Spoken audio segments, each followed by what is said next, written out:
Ukrainians. Today I will not take away much of your attention. The day was very informative.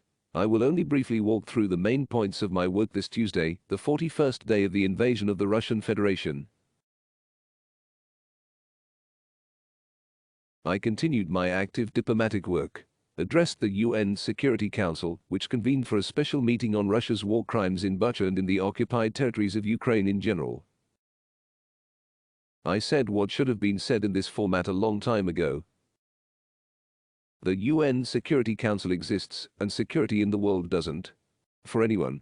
This definitely means that the United Nations is currently unable to carry out the functions for which it was created. And only one state is to blame for this: Russia, which discredits the UN and all other international institutions where it still participates. Well, not exactly participates. Tries to block everything constructive and use global architecture in order to spread lies and justify the evil it does. I'm sure the world sees it. I hope the world will draw conclusions. Otherwise there will be only one institution left in the world to guarantee the security of states. Namely weapons. I offered to the members of the UN Security Council and to all other states that respect international law specific things that could change the situation. In particular, a global conference already in peaceful Kiev to determine how the world's architecture can be reformed, given all the actions of Russia, which is still occupying the seat of a permanent member of the UN Security Council received from the Soviet Union.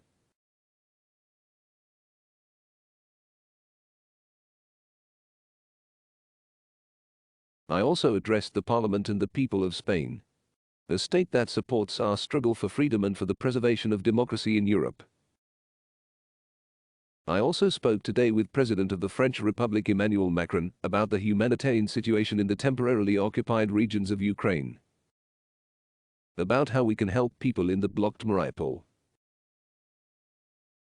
We also agreed that France would provide the necessary technical and expert support in the investigation of the crimes of the Russian occupiers in Bucha and other cities of our country. We are preparing a new package of powerful sanctions against Russia for everything it has done to our people. Now is a crucial moment, especially for Western leaders. And this is no longer about how our people will evaluate the new sanctions and what I will say about them.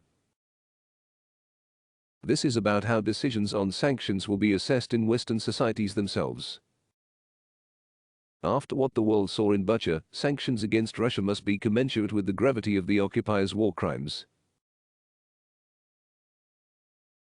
If after that Russian banks will still be able to function as usual, if after that the transit of goods to Russia will continue as usual, if after that the EU countries will pay for Russian energy resources as usual, then the political fate of some leaders will develop not as usual. My advice to everyone: feel now that the moment is really crucial. We are preparing to welcome President of the European Commission Ursula von der Leyen and Head of European Diplomacy Josep Borrell in Kiev in the near future. Working together in Kiev is something that will be praised by many nations of the world. And not only in Europe.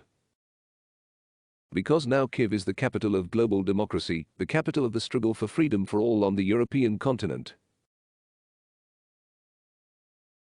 And I want to thank all our defenders for making this possible. For the fact that the armed forces of Ukraine hold most of the areas where the enemy tried to break into the country. The most difficult situation, as in previous days, is in Donbas, in the Kharkiv direction. But we continue to do everything to ensure that our defenders have something to stop the Russian troops with.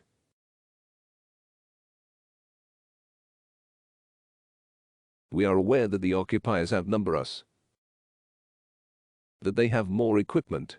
We are aware of the attempts by Russian leaders to recruit new forces all over Russia among cadets of military schools, people with combat experience and conscripts, to send them all to slaughter in another offensive.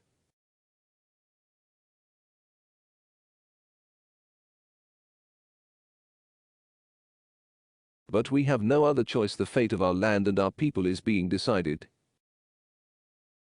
We know what we are fighting for, and we do everything to win. Today in the Mariinsky Palace I presented the Golden Star orders to the servicemen of the Armed Forces of Ukraine, who were awarded the title of Hero of Ukraine, and to the members of families of those who were posthumously awarded this title.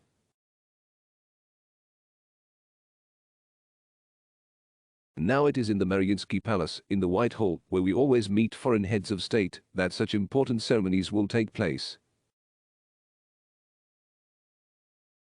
We will demonstrate every time that our defenders deserve respect and honor at the highest level.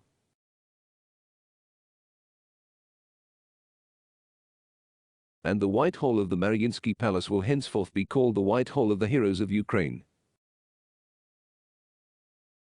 I also handed over the Order of Courage to the family of the deceased documentary photographer Max Levin, who was viciously killed by the occupiers in the Kiev region. During his life, he made a significant contribution to making us all see and know what is happening in our country. Traditionally, before delivering the evening address, I signed decrees awarding our military.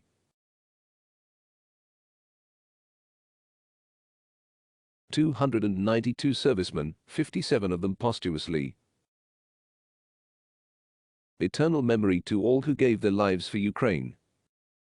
Eternal gratitude to each of our defenders. Everything for the victory. Everything for peace.